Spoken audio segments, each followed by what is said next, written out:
Councilman Herrera, welcome to the studio today. Good morning.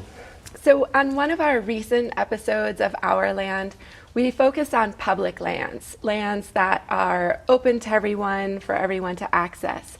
But I would imagine that for Pueblo people here in New Mexico, that's a little bit of a different idea. These might be ancestral homelands that are now national forests or national monuments that are controlled by federal managers and can be changed through an act of Congress. I was wondering if you could help us and help our audience understand what landscapes and public lands mean for the Pueblo of Cochiti. Well, public lands, my first inclination to the way it feels to the Native Americans is that it's alive. It's our mother. It provided for us since time millennium back, and it'll be there providing for us if we allow it to.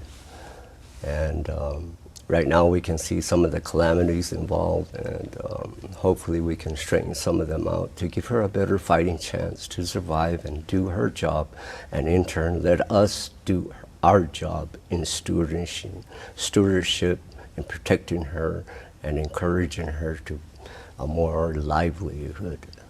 Right. So recently, Senator Martin Heinrich introduced a bill that would change Bandelier National Monument into Bandelier National Park. And many of the pueblos in the state have said that they support this bill, but the Pueblo of Cochiti does not. Can you talk about what your concerns are with this bill?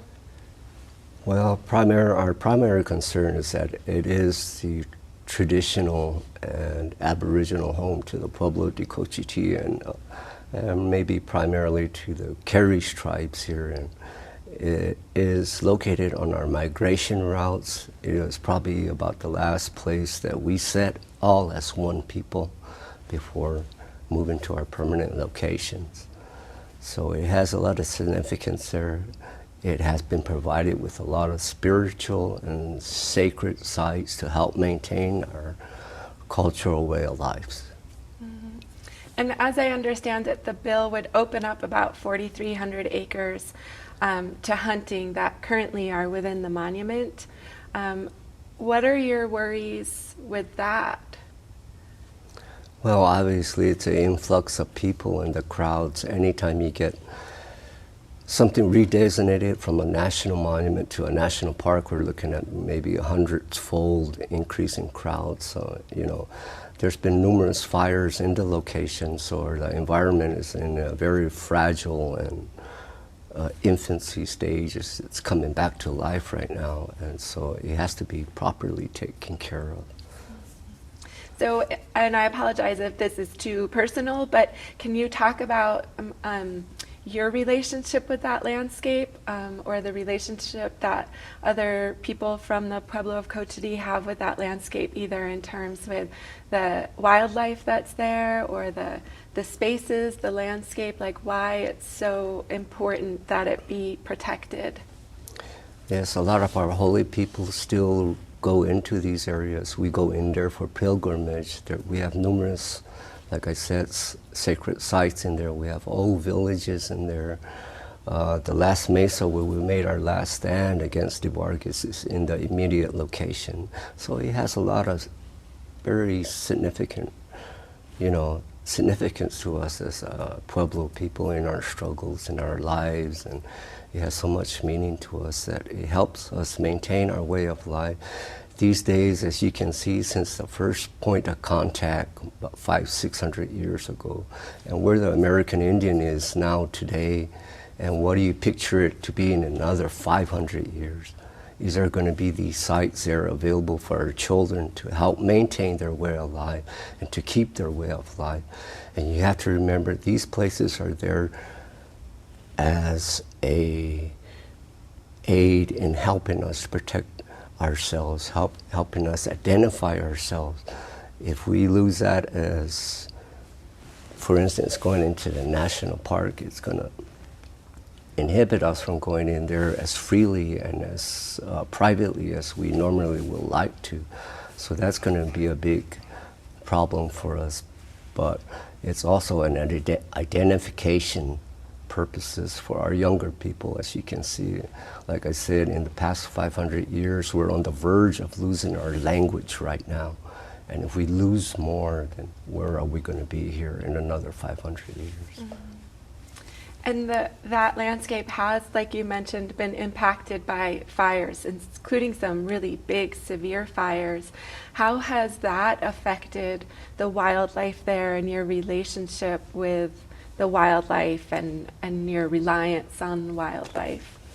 Well, as I mentioned earlier, we normally go up there for bows, for ceremonials, and our holy people go there for herbs to help take care of the people and the whole world.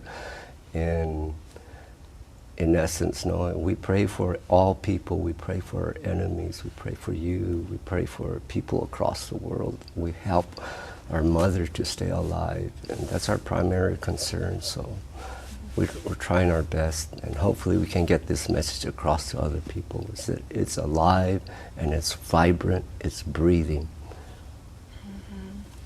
So the bill as introduced would also include a tribal commission.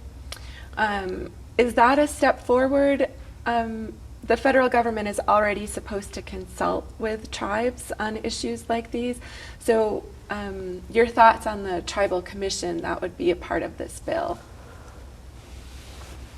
I don't know the fidelity of it or how much power it would have, because the final okay for any suggestions that a Pueblo commission could suggest still can be overridden by the Secretary of the Interior. So if they could give it more meat, maybe, I don't know. So do you feel like, and I know you're speaking just for the Pueblo of Cochiti, but do you feel like when there are these sort of big issues that happen, whether it's a bill related to a national monument and landscapes or other issues that affect tribes, do you feel like you have a voice and a say and a seat at the table? How does that work? Speaking of seat at the table, I think that's what may have brought some of the problems about here for Cochiti is there was really no major prior consultation or anybody coming to the village saying, hey, we're going to propose this. Senator Martin Heinrich came to the Pueblo de Cochiti in 2017 when I was serving my first term as governor. And he made no mention of it to us. And the leadership in 2018 was given the burden of having to address it at that time. We sent in some protest letters at that time. And then I became governor again in 2019. I was appointed, so we started pursuing it again. And here we are again now, still talking about it. Right. And Cochiti tribal officials recently went to Washington, D.C. To talk with folks about the bill. What would you like to see happen? Are there changes to the bill, or do you just hope that it doesn't pass? What would you like to see? I would like to see it not pass. I would like to see it derailed if it could. I think it needs to be readdressed, maybe through the All Pueblo Council of Governors, and do it the proper way. You know, they need to listen to our voice. I know they're claiming that there's a majority of the Pueblos are in favor of it, but there's some that are not. And it's primarily the 10 Southern Governors Council that we've opposed it. We've sent in letters of support to Cochiti Pueblo. So we stand there now, and that's where we're at. Mm-hmm. Are there any positives to the bill or anything that how it could be changed that might make the Pueblo of Cochiti more comfortable with the bill? I don't think there's any room for compromise, because it's, like I said, there's reverence from the Pueblo and other tribes for that area. We have so many close spiritual connections to it. Like I said, it's probably our last gathering home. Right. And is the Pueblo, I was looking at a map, and the Pueblo of Cochiti is closest to this area, is that right, than some of the other pueblos? Right. Okay. As a stone throw, maybe about a mile to the southern boundary. It borders up against our reservation to the newly purchased Cañada de Cochiti, which we purchased. So we have that going on. We have trespassing and other issues. We have 2 monuments adjacent to the reservation. We have Caxacatui on the west, and we see the problems with crowding there, and we can imagine what we can see if Bandelier were to turn into a national park. Right. And my last question for you is, what do you wish that people in New Mexico better understood about the relationship that the Pueblo of Cochiti has with these landscapes?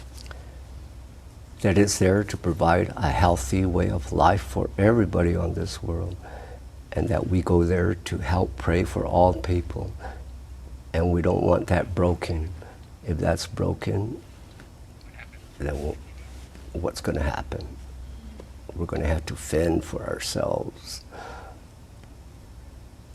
and it's going to be chaotic at that time. But right now, we have the sources there that we'd like to keep intact since millennium. It's been there. It was given to us by the Creator to help us maintain it and keep the world in harmony with peace. And we'd like to see it pursued along them lines. Councilman Herrera, thank you so much for being with us today. Thank you very much for giving me the opportunity to give Cochiti Pueblo's perspective. Thank you.